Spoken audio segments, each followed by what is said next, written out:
तो प्रधानमंत्री नरेंद्र मोदी ने तीसरी बार प्रधानमंत्री पद की शपथ ली।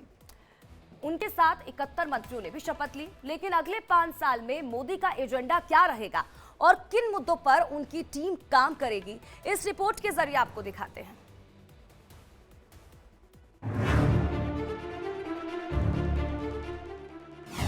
मैं नरेंद्र दामोदर दास मोदी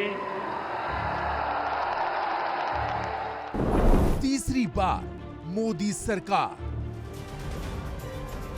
मैं देश नहीं रुकने दूंगा,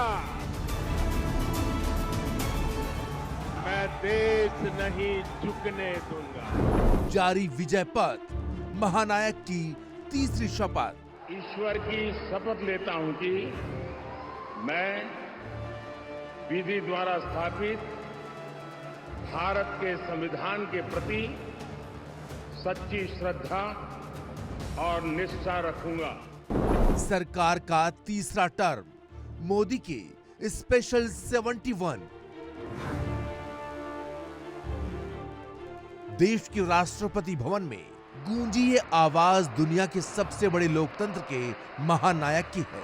देश को विकास के पथ पर अग्रसर करने वाले विकास पुरुष की है। भारत को विश्व पटल पर नई पहचान दिलाने वाले ग्लोबल लीडर नरेंद्र दामोदर दास मोदी की है। नरेंद्र मोदी ने एक बार फिर भारत के प्रधानमंत्री के तौर पर शपथ ले ली है। उनके साथ उनकी स्पेशल 71 की टीम ने भी शपथ ली। पहली बार कोई गैर कांग्रेसी प्रधानमंत्री लगातार तीसरी बार देश का प्रधानमंत्री बना है। इससे पहले सिर्फ पंडित जवाहरलाल नेहरू ही थे जो लगातार 3 बार देश के प्रधानमंत्री रहे। 60 के दशक के बाद ये पहला मौका था जब किसी नेता ने तीसरी बार पीएम पद की शपथ ली।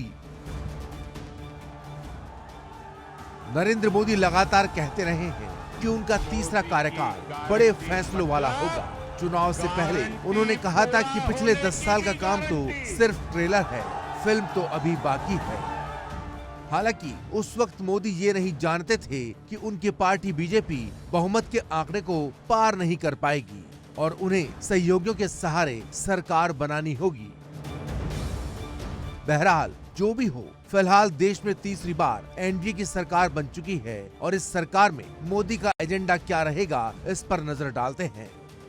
जिस तरह बीजेपी ने अपने दूसरे कार्यकाल में एक के बाद एक बड़े फैसले लिए, उसी तरह मोदी के इस टर्म में भी बड़े फैसले देखने को मिल सकते हैं। मोदी सरकार के एजेंडे में सबसे पहले मुद्दा एक देश एक चुनाव का है। पीएम मोदी शुरुआत से ही एक देश एक चुनाव की वकालत करते रहे हैं।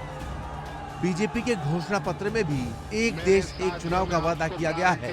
आपको बता दें कि पीएम मोदी ने 2019 के स्वतंत्रता दिवस पर एक देश एक चुनाव का जिक्र किया था। तब से अब तक कई मौकों पर बीजेपी एक देश एक चुनाव की बात करती रही है। दरअसल बीजेपी का तर्क है, अगर देश में एक साथ सभी चुनाव कराए जाएंगे तो सरकारी खजाने पर बोझ काफी कम हो जाएगा।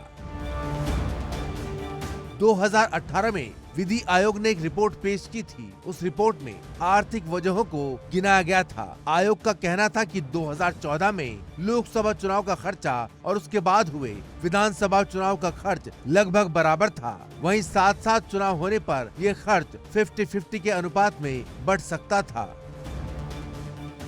फिलहाल पूर्व राष्ट्रपति रामनाथ कोविंद की अध्यक्षता में एक समिति का गठन किया गया है। समिति ने अपनी रिपोर्ट भी राष्ट्रपति को सौंप दी है और तीसरे कार्यकाल में एनडीए सरकार इसे लागू करने पर जोर दे सकती है। एनडीए सरकार में किंग मेकर बनने वाली जेडीयू ने पहले ही इस मुद्दे पर अपना समर्थन जताया है। मोदी सरकार का दूसरे सबसे बड़ा एजेंडा होगा यूसीसी यानी समान नागरिक संहिता। बीजेपी ने अपने घोषणा पत्र में इस मुद्दे का भी जिक्र किया है। 2022 में उत्तराखंड विधानसभा चुनाव के दौरान भी बीजेपी ने इसे मुद्दा बनाया था और सरकार बनते ही उत्तराखंड में इसे लागू कर दिया गया। एनडीए सरकार भी इस मुद्दे को आगे बढ़ाएगी, लेकिन इसके लिए उसे अपने सहयोगी दलों से समर्थन लेना होगा, जो बीजेपी के लिए एक बड़ा चैलेंज होगा। हालांकि जेडीयू इस मुद्दे पर पहले ही अपनी सहमति जता चुकी है। पिछले कुछ वक्त से पीओके का मुद्दा भी बीजेपी के कोर एजेंडे में है। पीएम मोदी हो, राजनाथ सिंह हो या फिर अमित शाह, सभी नेता मंच से इस बात का ऐलान कर चुके हैं कि पीओके अखंड भारत का हिस्सा है और उसे लेकर रहेंगे। हालांकि एनडीए सरकार के लिए पीओके पर एक्शन लेना उतना आसान नहीं होगा। नरेंद्र मोदी अक्सर अपने भाषणों में भारत के वैश्विक नेता के रूप में स्थिति को मजबूत करने पर जोर देते रहे हैं। मोदी सरकार के तीसरे कार्यकाल में प्राथमिकता होगी कि भारत को यूएनएससी में स्थायी सदस्यता मिल सके। हालांकि यूएनएससी में सुधार करना एक बड़ी चुनौती होगी, क्योंकि यूएनएससी का स्थायी सदस्य चीन अक्सर भारत को इसमें शामिल करने का विरोध करता आया है। तीसरे कार्यकाल में केंद्र सरकार की प्रमुख स्वास्थ्य बीमा योजना आयुष्मान भारत को बड़े आकार में देखा जा सकता है। नरेंद्र मोदी कई कार्यक्रमों में कहते रहे हैं कि तीसरे कार्यकाल में बड़े फैसले लिए जाएंगे। उन बड़े फैसलों में एक फैसला आयुष्मान भारत का भी है। चुनाव नतीजे आने के बाद पीएम मोदी ने बीजेपी कार्यकर्ताओं को संबोधित करते हुए भी भविष्य के लिए अपने विजन को रेखांकित किया था, जिसमें आयुष्मान भारत का जिक्र किया गया था।